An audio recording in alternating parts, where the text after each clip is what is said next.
Hey, you've summoned a lesser maker. In 2 days, I have a D&D game where we're playing Icewind Dale. Unfortunately, I only have 1 hour tonight and 2 hours tomorrow. So, I have 3 hours to do 3 buildings. Oof. I had time to think and plan this out, and unfortunately, I used that time to overthink the project and not do anything about it. So, we're gonna have to use all the shortcuts I have. Oh, I'm overthinking again. Let's get started. I'm going to my Patreon to download a template. I did make the file and print it out here. So if you're interested in this, you can grab it there.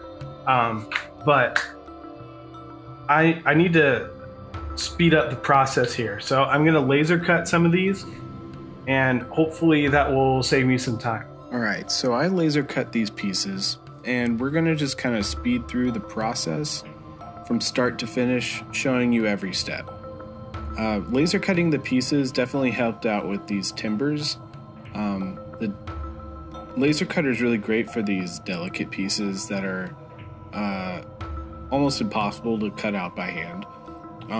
The printout template has this pattern on here, so you can still use that as a reference. I decided to go with some wood paneling on the outside of both of these. One of them I did vertical and one of them I did horizontal, just to kind of add a variety. This is something after I built my witch wagon a couple weeks ago, I really loved this texture and I wanted to do it to a whole building, and so I kind of use this opportunity to do that. I tried to use every inch of the strips that I could, and so I just glued them all together, and now I'm just cutting out in between the pieces and just kind of weeding out the stuff I don't need anymore. I set these aside because I decided to use them for some of the doors later, and you'll see that in a bit.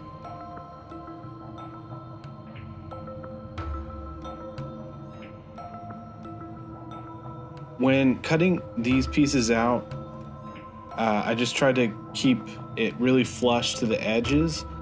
I cut each side that's going to be glued together at a 45-degree angle, and that will help the texture meet at the corner. After gluing all those pieces together, I actually really like this texture, and I am definitely going to be using it in the future. That's a nice thing about doing a speed build. You can experiment, and it's not really much of a risk. So you can experiment with textures that maybe you wouldn't be willing to on a build that you want to spend a ton of time on, that you might be afraid to ruin. So I'm just using some chipboard packaging to glue on the roofs, and I'm just using scrap pieces from that I would have otherwise thrown away for this.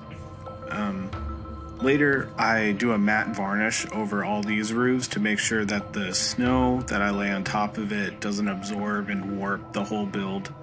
That was definitely a fear of mine. For a detail piece on each of these builds, I 3D printed some windows from my Building Accessories STL pack that I released last week for free. So if you're interested in building terrain, it's a free download, and you can 3D print those free of charge. If you like it, there's an option to $5 donate to help fund the next one, and $2 a month on Patreon if you're interested in supporting the channel. Put in these doors using some of the scrap pieces from that we cut off earlier, and now I prime these black, and I'm just base coating this with a huge brush just so it can go really fast. I'm not going for super high detailed here. The snow is going to cover a lot of this, and so I'm just trying to go, and I'm just going fast rather than detail. I'm just going fast here rather than trying to get a lot of detail out of this. So I mixed in a little cyan to this brown paint to give it more of a cold hue. And I think that did a lot to kind of bring the warm and that colder spectrum. I think did a lot for the atmosphere of this build.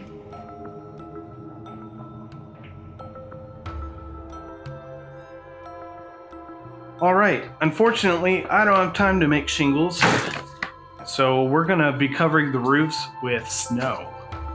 All you need is baking soda, Elmer's glue, and paint. I added a mixture of even parts Elmer's glue and white paint, and then I kept adding baking soda until it was a thick paste because I wanted this to be really fluffy.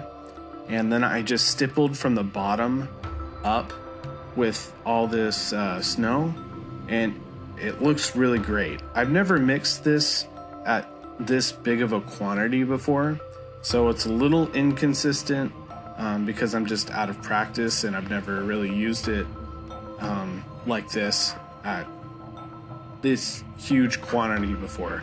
So this is an experiment, and I really like how this looks.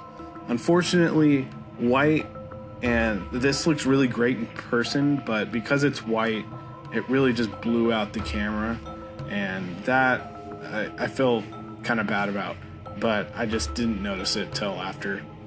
I went through a lot of this. I had to do 2 full spray paint lids of mixing this stuff, and it even works for miniatures. So this is the character I'm going to be playing, and for miniatures you want to stipple it in globs, kind of clean off the brush a little bit and feather it out.